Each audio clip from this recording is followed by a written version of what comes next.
부르심의 이유라는 제목으로 하나님의 말씀을 나누겠습니다. 사랑하는 여러분, 오늘부터 사순절 첫 번째 주일이 시작이 됩니다. 이 사순절 절기는 예수님의 십자가의 죽음을 기념하고 묵상하는 그런 절기입니다. 그래서 이 사순절을 뜻깊게 의미 있게 잘 보내야 부활의 감격이 큽니다. 여러분, 이 사순절 기간을 은혜 중에 잘 보내셔서 부활의 주님 감격과 기쁨 가운데 만나시기를 주님의 이름으로 축원드립니다. 사순절은요, 마치 우리가 살아가면서 결혼 기념일, 그리고 또 생일, 그리고 또 몇 주년 이렇게 기념을 하지 않습니까? 그런 것처럼 영적으로 예수님의 십자가를 기념하는 이 절기가 꼭 필요한 것입니다. 어떤 사람들은 이 절기가 뭐가 필요하냐? 그냥 1년 12달 우리는 부활의 기쁨으로 산다 이렇게 얘기하시면서 이 고난이나 그런 것들을 묵상하지 않는 그런 분들도 계신 것 같아요. 그런데 그럴 수도 있겠지만 사순절 절기 은혜 중에 잘 보내는 것이 중요합니다. 왜냐하면 우리 기독교는 십자가의 종교이고 십자가가 없이는 부활도 없기 때문이죠. 그래서 사순절 절기를 우리가 잘 보내야 한다는 것입니다. 또 이 사순절 첫 번째 주일 예배를 드리는 우리에게 하나님은 분명한 목적을 주셨습니다. 우리가 이 예배를 드릴 때에 왜 예배를 드리는가? 그때마다 하나님이 우리에게 주시는 사인과 목적이 분명히 있지만 오늘 우리에게 주신 특별한 목적이 있어요. 부르심의 목적이죠. 하나님이 왜 우리를 불러서 이 자리에서 예배를 드리게 하시는가? 우리는 왜 사순절 첫 번째 주일 예배를 지켜야 하는가? 거기에 대한 분명한 의미와 목적이 있다라는 것입니다. 우리는 종종 하나님이 나를 부르신 이유에 대해서 생각하기를 하나님이 나에게 좋은 것만 주시기 위하여 부르셨다라고 생각하는 경우가 있습니다. 여러 가지 좋은 것, 성공이나 기도의 응답이나 이 땅에 축복을 주시기 위해서 우리를 이 자리에 부르신 것이다라고 생각을 합니다. 물론 그것도 맞는 말씀입니다. 왜냐하면 하나님은 우리에게 좋은 것을 주시는 분이기 때문입니다. 그런데 오늘 우리가 읽은 이 베드로전서 2장 말씀에 보면은 조금 특별한 것을 주시기 위하여 우리를 부르셨다라고 말씀하고 있어요. 우리 같이 21절 말씀 같이 한번 읽어보죠. 시작. 이를 위하여 너희가 부르심을 받았으니 그리스도도 너희를 위하여 고난을 받으사 너희에게 본을 끼쳐 그 자취를 따라오게 하려 하셨느니라. 아멘. 그 자취를 따라오게 하려 하셨느니라. 그러니까 예수님의 십자가의 발자취를 따라오게 하시기 위해서 고난을 허락하시고 또 이 기념하라 하신 사순절을 허락하셨다는 겁니다. 여러분, 영광스러운 십자가의 길을 따라오게 하려고 하나님은 우리를 부르셨습니다. 이것이 오늘 말씀의 주제인 것이죠. 말씀을 계속 전하기에 앞서서 조금 갑작스럽시겠지만은 커피 이야기를 좀 하겠습니다. 왜냐하면 이 커피가 만들어지는 그 과정이 말이죠. 십자가의 길과 많이 흡사하기 때문에 그렇습니다. 요즘은 모든 분들이 다 식사하시고 커피 한 잔씩 다 드시잖아요. 그런데 커피가 어떻게 만들어지는지에 대해서 모르시고 드시는 분들도 많이 계신 것 같아요. 그러니까 이 열대 지역이나 아열대 지역에서 커피 나무에 그 생두를 채취해 가지고 그 생두로 이제 커피를 만드는 거죠. 그런데 그 생두 자체에는 커피 향도 안 나고 커피 맛도 안 납니다. 그것으로는 아무것도 할 수가 없죠. 그래서 그 생두를 볶아야 됩니다. 그것을 로스팅 한다 그러거든요.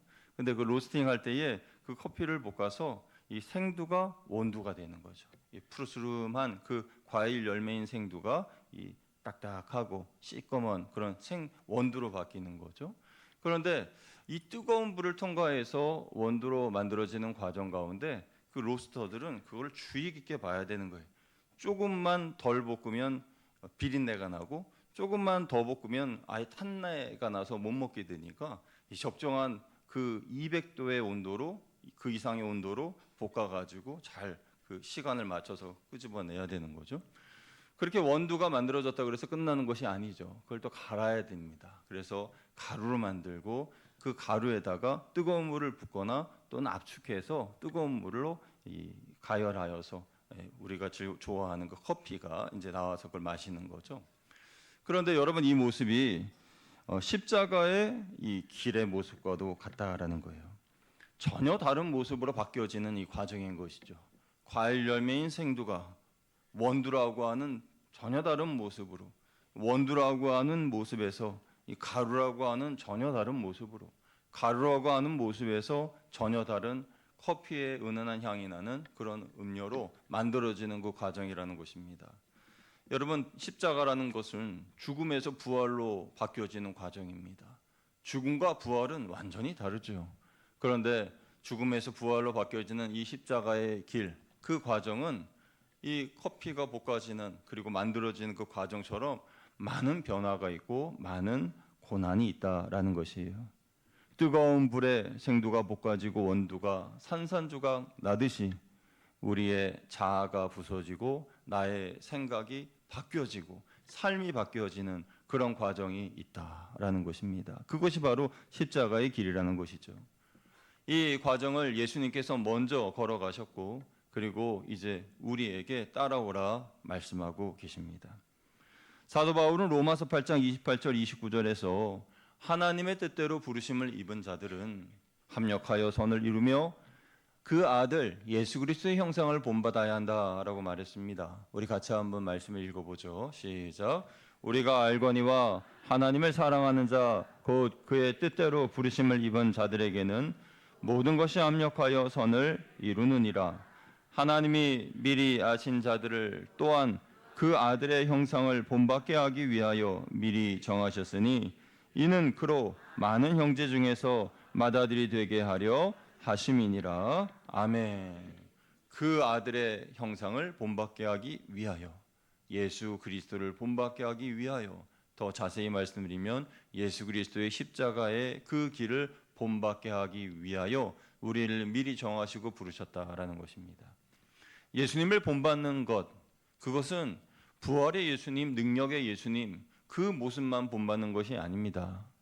고난이 없으면, 십자가가 없으면 부활이 없듯이 예수님을 본받는다는 것은 예수님의 고난도, 예수님의 십자가도 함께 본받으라 말씀하신 거예요.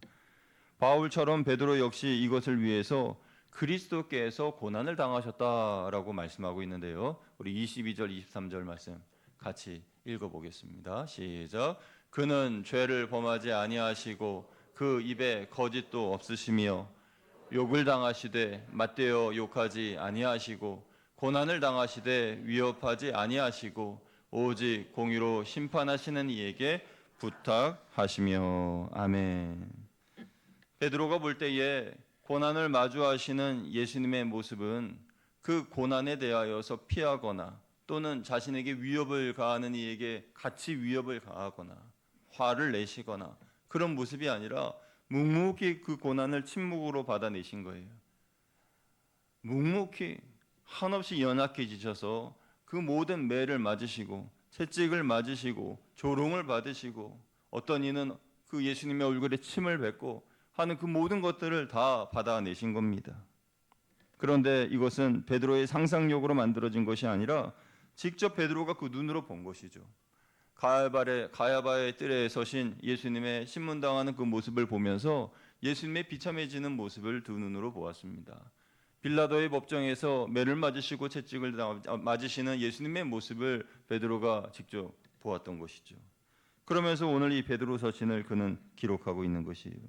그러면서 그는 생각했을 겁니다. 이전에 가야바의 뜰에서 자신이 예수님을 부인하던 그때 그 밤에 그 기억이 떠올랐을 겁니다. 여러분, 베드로는요 예수님의 수제자라고 하면서 예수님이 체포되셨을 때에 예수님을 3번이나 부인했던 사람입니다. 가야바의 뜰에서 어떤 요정이 당신도 예수와 함께 있었던 사람 아니요? 라고 물어봤을 때 나는 아니라, 나는 그를 모른다, 이렇게 부인했습니다. 그것도 3번이나, 그것도 저주하면서 맹세하면서 나는 그를 모른다고 이야기를 했습니다. 그때 닭 우는 소리가 들렸고 그는 밖에 나가 심히 통곡했습니다. 그러니까 그때의 그 기억이 떠오르면서 베드로는 오늘의 서신을 기록하고 있는 것이죠. 자신이 직접 보았던 그 예수님의 모습을 기록한 것이에요. 여러분, 우리도 세상을 살면서 예수님만큼은 아니더라도 고난을 당하거나 또 오해를 당하거나 모욕을 입거나 조롱을 당할 때가 있지 않습니까? 그러면 그럴 때마다 그들과 함께 막 핏대를 세우고 싸우고 막 나의 누명을 억울함을 호소하고 또 삼자되면 하자면서 막 싸우고 그래야 되겠습니까? 베드로는요 오늘 말씀에 예수님의 방법대로 예수님을 본받으라고 말하는 것입니다. 무엇을 본받으라는 것입니까? 예수님은 죄가 하나도 없으심에도 모욕과 조롱과 폭력을 온몸으로 받으시되 침묵하셨다 말씀하셨습니다. 왜 그들의 위협에 맞서거나 함께 싸우지 않으시고 아무런 변명 없이 당하기만 하셨을까요? 그것은 예수님의 신원을, 그리고 예수님의 억울함을, 예수님의 모든 것들을 다 하나님께 맡겼기 때문입니다. 하나님께 다 맡겼기 때문에 하나님이 대신 처리해 주실 것이고, 하나님이 이 고난을 이기게 해 주실 것이고, 하나님의 뜻대로 모든 인류를 구원하셔야 하겠기에 하나님께 모든 것을 맡기고 본인은 모든 고난을 다 감내하신 거예요. 베드로는 그러면서 우리들에게도 말합니다. 우리들에게 고난이 닥칠 때에, 어려움이 닥칠 때에 혈기를 부리면서 인간적인 그런 심정으로 싸우고 또 맞서고 그러는 것이 아니라 주님처럼 그 고난의 잠에 참여하여라. 베드로가 말씀하는 이때의 성도들은 핍박을 당하던 시절의 사람들입니다. 억울한 것이 너무 많습니다. 괴로웠던 일들이 너무 많습니다. 예수님을 믿는 것이 너무나 힘들고 벅찹니다. 그런데 그럴수록 더 고난의 주님을 본받으라. 주님이 십자가를 뒤따르라 라고 말하고 있는 것이에요.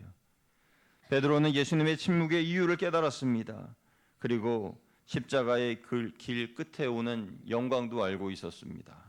그래서 그는 그 길을 함께 가자고 당시 성도들 그리고 오늘 우리들에게 권하고 있는 것입니다.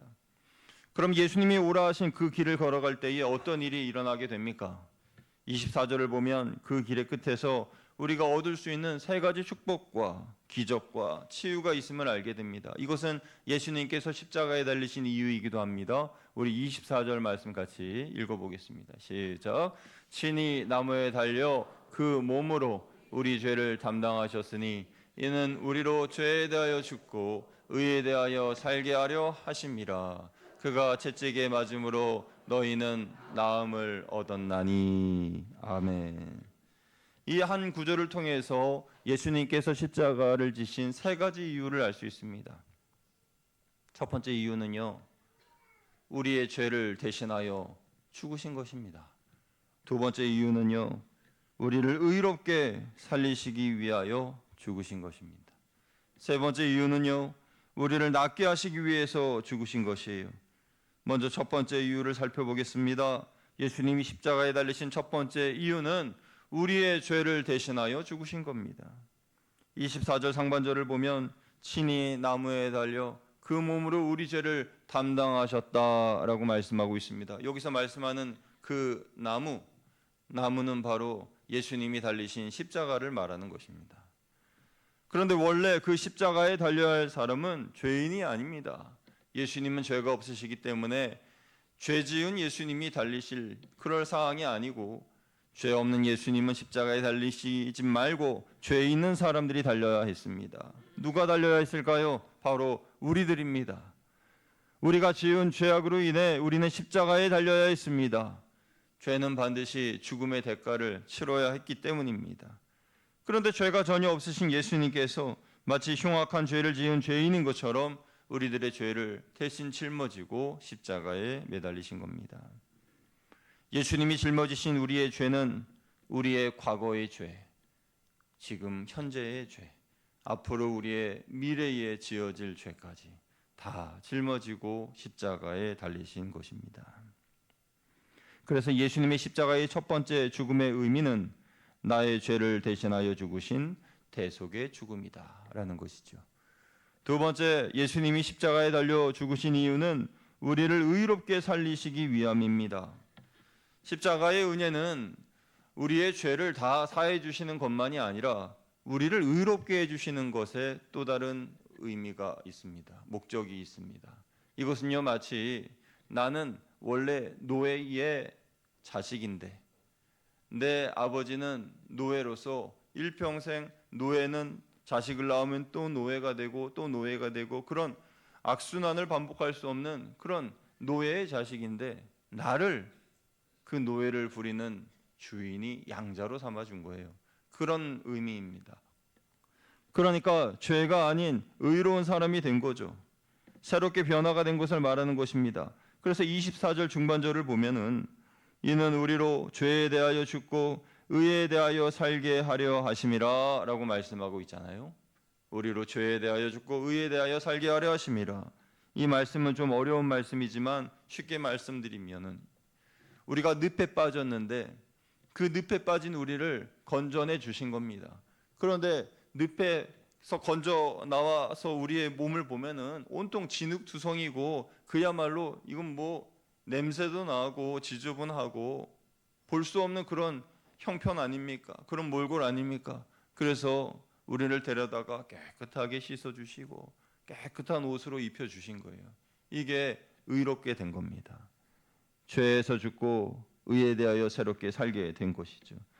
베드로가 말한 의로운 삶이란 너희를 예수님께서 살리셨으니 이제는 너희 본능과 혈기대로 살지 말고 예수님처럼 선으로 악을 이기며 살라라고 말한 것입니다. 이것이 의로운 삶인 것이죠. 그러면 정말 우리들은 의롭게 된 것이 맞습니까? 저와 여러분은 의롭게 된 삶을 살고 있습니까? 그 증거는 무엇입니까? 그 증거는 말에 있는 것이 아니라 우리의 삶의 행동에 있는 것입니다. 이전에는 본능대로 살았던 나의 모습이라고 한다면 지금은 말에서나 행동에서나 생각에서나 이전과는 다른 삶을 살고 있는 나의 모습을 볼 수 있어야 합니다. 옛날에는 거칠었던, 그래서 사람들을 막대하고 함부로 말하였던 나의 모습이라고 한다면 말하기 전에 생각하고 또 상대방이 입을 그 상처를 생각하면서 나 자신을 돌아보는 그런 내 모습. 이전에는 내 본능에 이끌려서 사람들이 가자고 하면 가고 놀자고 하면 놀고 그렇게 살았던 나의 모습이라고 한다면 새로워진 나의 모습은 그런 요구가, 그런 요청이, 그런 유혹이 있을 때마다 거부하고 나는 하나님께 예배드리는 이 자리를, 그리고 하나님께 기도하는 기도의 자리를, 말씀의 자리를 지키는 그런 모습이라고 할 때에 분명히 여러분들은 의로워지신 것입니다.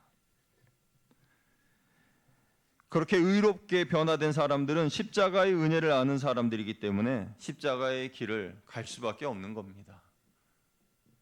아무리 누가 십자가의 길 가라고 밀고 떠밀어도 갈 수 없는 길이 십자가의 길이에요. 그 길의 영광, 그것 하나만 보고 어떻게 갈 수가 있겠습니까? 아까 말씀드린 커피의 로스팅 과정 가운데처럼 엄청 어려운 고난과 어려움이 닥치고 우리를 위협하고 있는데 그것을 어떻게 이겨낼 수가 있겠냐는 거예요. 그 가치와 그 깊이를 아는 사람만이 갈 수 있다는 것이죠. 여러분, 우리가 십자가의 길을 걷는 것은 생각이 모자라거나 어리석어서 그 길을 걷는 것이 아니라 죄에 대하여 죽고 의에 대하여 살고 그리고 주님이 걸어가신 그 길이 십자가의 길이 있기 때문에 그래서 우리도 그 길을 따라 걷는 것입니다. 셋째로 예수님이 십자가에 달리신 이유는 우리를 낫게 하시기 위함입니다. 24절 하반절을 보면 질병으로 고난 중에 있는 성도들에게 큰 힘이 되는 너무나도 따뜻한 위로의 말씀이 있습니다. 저를 한번 따라해 주시면 감사하겠습니다. 그가 채찍에 맞음으로 너희는 나음을 얻었나니. 한 번 더요. 그가 채찍에 맞음으로 너희는 나음을 얻었나니. 아멘. 사랑하는 여러분, 베드로가 전한 이 말씀은 예수님보다 약 700년 먼저 하나님의 사람으로서 활동했던 이사야의 글입니다. 이사야가 이사야 53장 5절에 남긴 예언의 말씀이죠. 사순절마다 우리가 읽는 이 말씀 우리 같이 읽어보겠습니다. 시작. 그가 찔림은 우리의 허물 때문이요 그가 상함은 우리의 죄악 때문이라. 그가 징계를 받음으로 우리는 평화를 누리고 그가 채찍에 맞음으로 우리는 나음을 받았도다. 아멘. 700년 전에, 예수님보다 700년 전에 태어난 이 이사야가 하나님의 고난의 종에 대하여 예언한 이 말씀은 베드로가 보았던 가야밭들에 침묵하며 서셨던 예수님이십니다. 빌라도의 법정에서 매를 맞으셨던 예수님이십니다. 그 예수님께서 온몸으로 채찍을 맞으시고 십자가에 달려 죽으심으로 이 예언이 성취가 된 것입니다. 사랑하는 여러분, 우리가 이 세상을 살면서 참 많이 깨지고 다치고 속상하고 억울하고 계획한 일들이 틀어지고 사람에게 배신을 당하고 육신의 질병이 찾아오는 그런 반복되는 어려움을 겪습니다. 그렇게 시간이 점점 지체되면서 고립되고 외롭고 내 영혼은 피투성이가 될 때가 많습니다. 그래서 우리에게는 채찍을 맞으신 예수님이 필요합니다. 예수님이 채찍이 맞으신 것은 우리를 낫게 하시기 위함이라. 우리의 육신, 우리의 마음, 우리의 영혼, 나의 정신까지 모든 것을 다 고치시기 위해서 주님이 채찍에 맞으신 것입니다. 로마 군병들의 무자비한 채찍질이 예수님의 몸을 내리치고 예수님의 몸에서 살점이 뜯겨져 나갈 때에, 그리고 예수님의 몸에서 피가 흘려질 때에 우리의 병든 몸과 상한 마음이 낫게 된다는 것입니다. 그러므로 십자가는 우리의 영적 질병을, 우리의 육신의 고장난 부분을 고치는 영적 수술대고, 예수님의 보혈은 우리와 완벽하게 우리를 고치시기에 가장 완벽하고 적합한 치료제인 것을 믿으시기를 주님의 이름으로 축원드립니다. 예수님의 보혈이 상처나 내 심령에 닿을 때 완전한 치유와 회복이 일어난다라는 것입니다.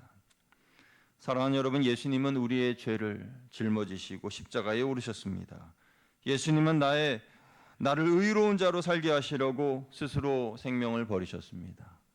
그리고 예수님은 채찍에 맞으심으로 내 깊은 상처를 싸매어 고쳐주셨습니다. 이것이 기적이 아니면 무엇이 기적입니까? 우리가 눈에 보이기를 바라고 원하는 기적은 무엇입니까? 이것이야말로 진정한 기적 아닙니까?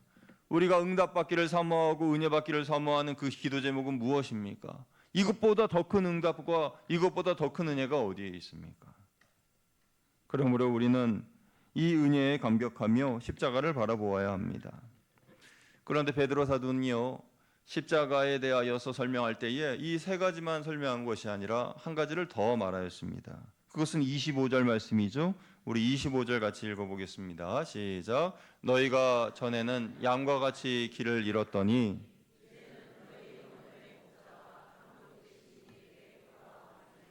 아멘. 우리는 길을 잃고 죽음의 순간을 기다리는 사람들이었습니다. 여러분, 이 책 읽으셨는지 모르겠습니다. 양과 목자라는 책인데요, 필립 켈러라는 분이 쓰신 책입니다. 이분은 케냐에서 선교사님의 자녀로 태어났는데 그 케냐라고 하는 대자연 속에 살면서 공부는 캐나다 토론토 대학교에서 농학을 전공했습니다. 그래서 실제로 8년간 캐나다의 브리티시 컬럼비아 주에서 양을 치는 목동으로 일했습니다. 그러면서 목자의 심정으로 양과 목자라는 책을 쓴 것이죠. 그것은 시편 23편의 말씀을 주로 하여 기록한 책입니다. 이분이 말씀하기를 목동들이 가장 두려워하고 무서워하는 순간이 있다고 합니다. 그것은요, 양이 뒤집어지는 순간이라 그럽니다. 우리가 볼 때 그 양은 정말 털도 많고 약간 뚱뚱해 보이기도 하고 그렇게 짧은 다리로 막 무리를 지어서 다니는 양이잖아요. 그런데 이 양이 몸에 털이 많아지면 그 털 무게 때문에 중심을 잃고 넘어질 때가 있다고 합니다. 넘어지고 잠깐 넘어져서 일어나는 건 괜찮지만 완전히 등이 땅에 닿고 발이 하늘을 향해서 벌러덩 넘어지게 되면 그냥 내 다리로 그냥 발버둥을 치는데, 그 모습을 우리가 생각해 보면 우스꽝스럽기도 하고 재밌기도 하고 그런 생각이 들지만, 사실은 그 모습이 굉장히 위험하고 위급한 상황이라고 합니다. 왜냐하면 그렇게 계속 놔두면은 위장에 가스가 차고 혈액순환이 안 돼가지고 양이 몇 시간 내에 죽는다는 거예요.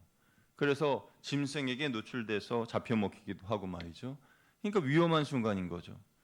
옆에 목자가 있으면은 바로 이렇게 세워줄 텐데 목자 없이 저 멀리 풀을 뜯으러 가다가 혼자 벌러덩 누우면은 그냥 꼼짝 못하는 거죠. 죽을 시간만 기다리고 있는 거예요. 그래서 양은 목자를 기다려야만 살 수 있습니다. 양이 목자를 기다리다가 저 멀리서 그 양을 부르며 목자가 찾아왔을 때 얼마나 기쁘겠습니까? 그런데요, 양을 발견하고 바로 눕힌다 그래서 양이 회복되는 건 아니래요. 그 양의 다리를 막 주물러 줘야 된답니다. 왜냐하면 혈액순환이 안 되기 때문에 그 걸을 수가 없어서 이렇게 주물러 줘야지 정상적으로 살아날 수가 있다는 거예요. 그런 이야기가 써져 있는 것이죠. 여러분, 그런데 생각해 보십시오. 혹시 우리는 그 뒤집어진 양처럼 우리가 뒤집혀진 인생을 살고 있는 것은 아닙니까? 내 인생의 한 부분이 뒤집어져서 발버둥 치면서 주님의 도우심이 아니면 도저히 일어날 수 없는 그런 상황에 빠져 있는 지금의 나의 모습은 아니냐는 거예요. 사실 우리가 예수님을 만나기 전에 우리는 우리 스스로 나를 구원할 수 없는 그런 처참한 실존의 상태에 빠져 있는 사람들이었습니다. 그런 우리에게 예수님이 찾아오셔서 우리를 바로 세워주시고 우리의 굳어진 양심을 피 묻은 손으로 예수님께서 만져주시고 그래서 우리가 살아나게 된 거고 우리의 목자와 우리의 감독이신 하나님께로 돌아올 수가 있게 된 것입니다. 여러분, 사순절은요, 선한 목자 되신 예수님이 나를 찾아와 나를 다시 살려주셨음을 기념하는 절기입니다. 믿으시면 아멘. 그래서 사순절은 뒤집힌 내 인생의 시간을 바르게 세우는 시간입니다. 이를 위해서 우리는 평소보다 기도를 조금 더 많이 하고 평소에는 하지 않았던 금식도 하면서 나의 삶을 바로 세우고 평소에는 쓰지 않고 잊어버리던 성경 필사를 하면서 뒤집어진 내 삶의 시간들을 바로 세우는 시간이 바로 사순절 기간인 거예요. 그래서 이 사순절 기간은 주님이 가신 십자가의 길을 뒤따르는 시간일 뿐만 아니라 하나님이 우리에게 주신 은혜의 시간이고 축복의 선물이라는 것입니다.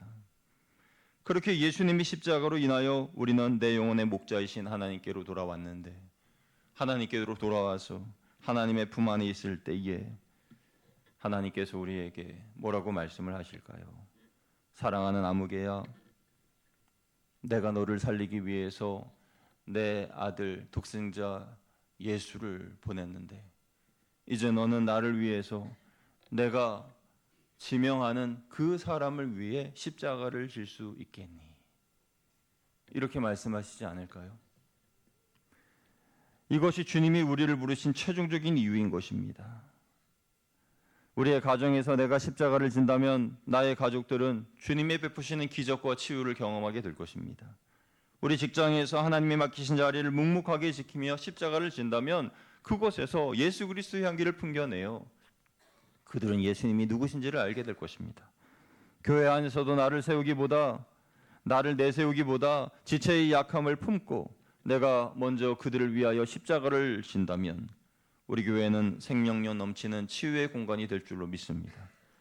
물론 십자가를 진다는 것이 힘들다는 것을 누구나 다 알고 있습니다. 그러나 주님의 십자가의 길을 뒤따르는 것은 나로 인하여 누군가의 영혼이 살아난다는 그런 보람과 기쁨이 있고 그 길을 걷는 이들을 주님이 절대 혼자 두지 않으신다는 그러한 확신도 있습니다. 그래서 십자가의 길은 힘들지만 내 영혼의 목자 되신 우리 주님과 함께 동행하는 길이기 때문에 외롭지 않고 기쁨으로 십자가 지며 나아갈 수 있는 것입니다. 그러므로 사랑하는 여러분, 십자가의 길을 걸으시기를 주님의 이름으로 부탁드립니다. 하나님이 나를 부르신 이유는 세상의 영광을 얻게 하거나 성공이나 부나 그런 명성을 얻게 하려는 것이 아니라 예수님의 십자가의 길을 뒤따르게 하려고 부르신 것입니다. 이제 시작된 40일의 사순절 기간 동안 우리는 여러 번 십자가의 도전을 받게 될 겁니다. 십자가의 도전. 억울한 일을 당했을 때에 십자가의 예수님을 바라보는 것이 십자가의 도전입니다. 분노가 치밀어 오를 때에 채찍에 맞으신 예수님을 생각하며 내 마음을 다스리는 것이 십자가의 도전입니다. 나를 통해 회복될 누군가를 위해 사랑과 희생으로 섬기는 것이 십자가의 도전입니다. 나를 도전하는 일들이 일어날 때마다 이 모든 일이 일어나게 된 것은 나를 새롭게 하시고 나를 더욱더 십자가의 길로 이끄시는 하나님의 부르심이라는 것을 믿으시기를 주님의 이름으로 축원드립니다. 이번 사순절 기간 동안 주님이 내게 주신 십자가를 지고 주님이 가신 그 길을 뒤따라 가시기를 바랍니다. 성급하게 걷지 말고 한 걸음 한 걸음 우리 주님과 함께 믿음의 길을 걸어가는 여러분 되셔서 이 사순절의 끝에 하나님의 놀라운 은혜와 축복이 여러분과 여러분 가정에 임하고 여러분의 기도에 모든 바라는 것들이 이루어지시기를 주님의 이름으로 축원드립니다. 이렇게 기도하겠습니다. 하나님, 십자가의 도전을 두려워하지 않게 하여 주시고 억울한 일을 당하거나 분노가 치밀어 오르거나 또 섬겨야 할 일이 생기거나 그때마다 회피하지 말고 그 십자가를 나의 십자가로 여기며 기쁨으로 지고 가는 이번 사순절 기간이 되게 하여 주시옵소서. 성급하게 걷지 말고 한 걸음 한 걸음 주님과 함께 걸어서 하나님 기쁨이 되어지는 우리 모두 될 수 있도록 인도하여 주옵소서. 우리 주 예수 그리스도의 이름으로 감사하며 기도드리옵나이다. 아멘.